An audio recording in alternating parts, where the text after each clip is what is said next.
అందరికీ welcome to our channel illness వర్గం. ఈ రోజు నేను చకచకా పెరుగు మిరపకాయలు చేయడం కోసమని మిరపకాయల్ని మార్కెట్ నుంచి కొని తెచ్చి చక్కగా 1 to 2 times వాష్ చేసుకొని ఒక పెద్ద పళ్ళెంలోకి అయితే తీసేసుకున్నానండి.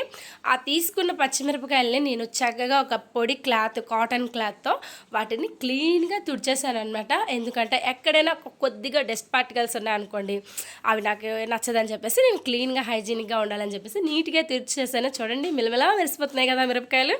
మొత్తానికైతే ఈరోజు పెరుగు మిరపకాయ చేద్దామని చెప్పేసి నేను డిసైడ్ అయిపోయాను. మొత్తాన్ని పెరుగు మిరపకాయల కోసం కావాల్సింది ఉప్పు, పెరుగు, అలానే కొద్దిగా వాటర్, అలానే కవ్వం, మొత్తం అన్నీ సిద్ధం చేసుకున్నాను అనమాట. ఇక్కడ నేను చెప్తున్నాను ఏంటంటే, పెరుగు మిరపకాయలు ఎప్పుడైనా సరే తెలిసిన వారికి ఓకే, తెలియని వారికి వీడియో యూజ్ అవుతుంది అనమాట.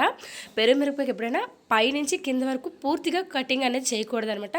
కొద్దిగా కటింగ్ చేసేటప్పుడు ఫస్ట్లో కొద్దిగా, లాస్ట్లో కొద్దిగా వదిలేసి సెంటర్లో మాత్రమే కట్ చేయాలి. ఎందుకంటే మనం ఊరేస్తాం కదండి, అవి ఊరిన తర్వాత ఒక 1 to 2 days అవి ఊరేయాలి. అలాంటప్పుడు ఏంటంటే మెత్తగా అయిపోతాయి. మెత్తగా అవడం వల్ల పూర్తిగా కట్ చేస్తే అవి వీడిపోతాయి. వీడిపోవడం వల్ల అంత నీట్గా రావు, దాంట్లో ఉన్నవన్నీ కూడా మెత్తగా అయిపోయి అంత బాగా కనిపించావు అనమాట ఊరిన తర్వాత. అందుకనే మనం ఇలా చేసుకున్నాం అనుకోండి సూపర్గా వస్తుంది. మొత్తానికైతే పెరుగు ఒక ప్యాకెట్ నేను కట్ చేశానండి. కట్ చేసి ఆ పెరుగునైతే అందులో యాడ్ చేసుకుంటున్నాను. చూసారా ఆ పెరుగు తీయడానికి ఎంత ఇబ్బంది పడుతున్నానో, ఎందుకంటే దాన్ని తీసుకెళ్ళి డీప్ ఫ్రిడ్జ్లో పెట్టాను అనమాట. నేను చేసినట్టు మాత్రం మీరు చేయకండి. డీప్ ఫ్రిడ్జ్లో పెట్టడం వల్ల అది గడ్డ కట్టేస్తుంది. మామూలుగా మజ్జిగ చిలుక్కుంటే అయిపోయింది దానికోసం నేను దాన్ని కొట్టి చెత్త కొట్టినంత పని అయింది. మొత్తానికైతే చెప్పాను కదా, నేను ఏం చేసినా అంతే చిరిగి చాటంతే చాపంత అవుతుంది. అలా కాకపోతే నాకు మనశ్శాంతి అవుతుంది అనమాట. మొత్తానికైతే పెరుగు మిరపకాయల కోసం మజ్జిగనైతే నేను బాగా కొట్టాను అనమాట. ఎప్పుడైనా సరే పెరుగు మిరపకాయలు మంచి మజ్జిగ అన్నం, పెరుగన్నం లేదా చల్లదన్నం, నైట్ నానబెట్టి ఉంచిన అన్నం తింటే ఉంటుందండి. సూపర్ అంటే సూపర్. కొద్దిగా వాటర్ యాడ్ చేసుకుంటున్నానండి. వాటర్ యాడ్ చేయక్కర్లేదు, బట్ నేను కొద్దిగా యాడ్ చేసుకుంటాను. ఎందుకంటే ఆ కవ్వం గట్ట క్లీన్ చేస్తూ దాని మీద కొద్దిగా వాటర్ అనేది యాడ్ చేశాను అంతే. నేను ఇప్పుడు కేజీ మిరపకాయలు తీసుకున్నాను కాబట్టి దానికి తగ్గట్టు సాల్ట్ 60 grams సాల్ట్ అయితే వేసుకుంటున్నాను. అది కూడా గళ్ళుప్పు అనమాట.